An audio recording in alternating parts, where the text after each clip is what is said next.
నమస్తే వార్తలకి స్వాగతం. వివరాల్లోకి వెళితే 2027 నాటికి పోలవరం ప్రాజెక్టు నిర్మాణం పూర్తి చేసే దిశగా రాష్ట్ర ప్రభుత్వం బడ్జెట్ కేటాయించిందని చిత్తూరు పార్లమెంట్ సభ్యులు దగ్గుమళ్ల ప్రసాదరావు తెలిపారు.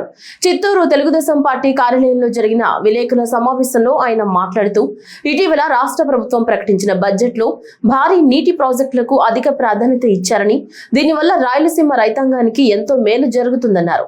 రైతు సంక్షేమంతో పాటు అభివృద్ధికి ఈ బడ్జెట్ తోడ్పడుతుందన్నారు. కేంద్ర ప్రభుత్వం అమలు చేస్తున్న వికసిత భారత్ జీరామ్జీ బిల్లు వల్ల కూలీలకు మేలు జరుగుతుందని తెలిపారు. ఆనరబుల్ ఫైనాన్స్ మినిస్టర్ గారు ప్రజెంట్ చేసినప్పుడు ఇది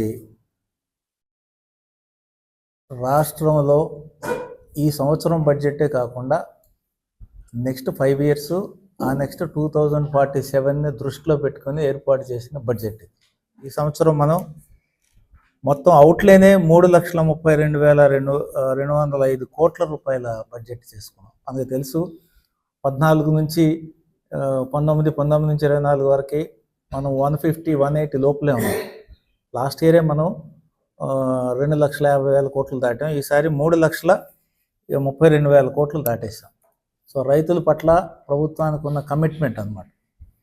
అలాగే మేజర్ ఇరిగేషన్ ప్రాజెక్ట్స్ దానిలో పోలవరం కాకుండా 9,906 కోట్ల రూపాయలు మనం అలొకేట్ చేసుకున్నాం మేజర్ ఇరిగేషన్ దానికి. దానిలో ఇవన్నీ కవర్ అవుతాయి మనకి. మన హంద్రీదీనివా ఎక్స్టెన్షన్ కానీ, తర్వాత రాయలసీమలో వచ్చే ప్రాజెక్ట్స్ కానీ, తర్వాత పోలవరం ప్రాజెక్టుకి ఒక్కదానికి మనం 6,105 కోట్లు పెడుతున్నాం. మనం ఏదైతే రేపు 27 కల్లా కంప్లీట్ చేసి పోలవరం వినియోగంలోకి తీసుకురావాలి, దాని నుంచి మనం వాటర్ని తీసుకొని రాయలసీమకు కూడా ఉపయోగించుకోవాలని చెప్పి చంద్రబాబు నాయుడు గారి దూరదృష్టితో చేస్తున్న దానికి ఈ అలొకేషను కంప్లీషన్ అవుతుంది. చాలామంది మైండ్లో ఇది అవుతుందా లేదా అనే డౌట్ ఉంటుంది.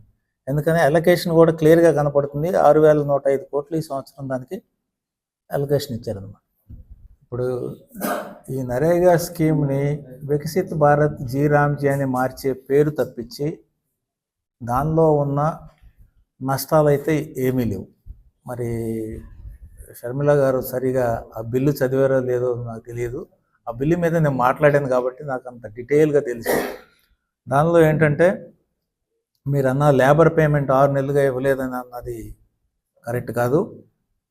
ఎప్పుడైనా సరే ఇది డిమాండ్ డ్రివెన్ స్కీమ్ అంటారు. అంటే మనం బడ్జెట్ ఇచ్చి అంత వాడుకోండి అని చెప్పడం కాదు.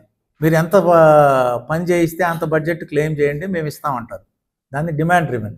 మీరు ఎంతమందినైనా లేబర్ చేయించుకొని పని దానికి అంతవరకు బిల్లు సెటిల్ చేస్తారు. ఈ ప్రాసెస్లో కొంత డిలే అవుతుంది, 2 నెలలు 3 నెలలు డిలే అవుతుంది. కానీ బట్ బిల్స్ అన్నీ సెటిల్ అవుతాయి. ఆ సెకండ్ ఇన్స్టాల్మెంట్లు కూడా లేబర్ కాంపోనెంట్ రిలీజ్ చేశారు. నేను 2,000 కోట్ల రూపాయలు రిలీజ్ చేశారు. ఒకటి. సెకండ్, స్టేట్ గవర్నమెంట్ మీద ఇవ్వటము, స్టేట్ గవర్నమెంట్ మీద భారం మోపటం అనేది ఆమె స్టేట్ గవర్నమెంట్ ఈ స్కీమ్ని తీసేసే ఉద్దేశం కాదు. స్టేట్ గవర్నమెంట్కి కూడా బాధ్యత ఇస్తున్నారు.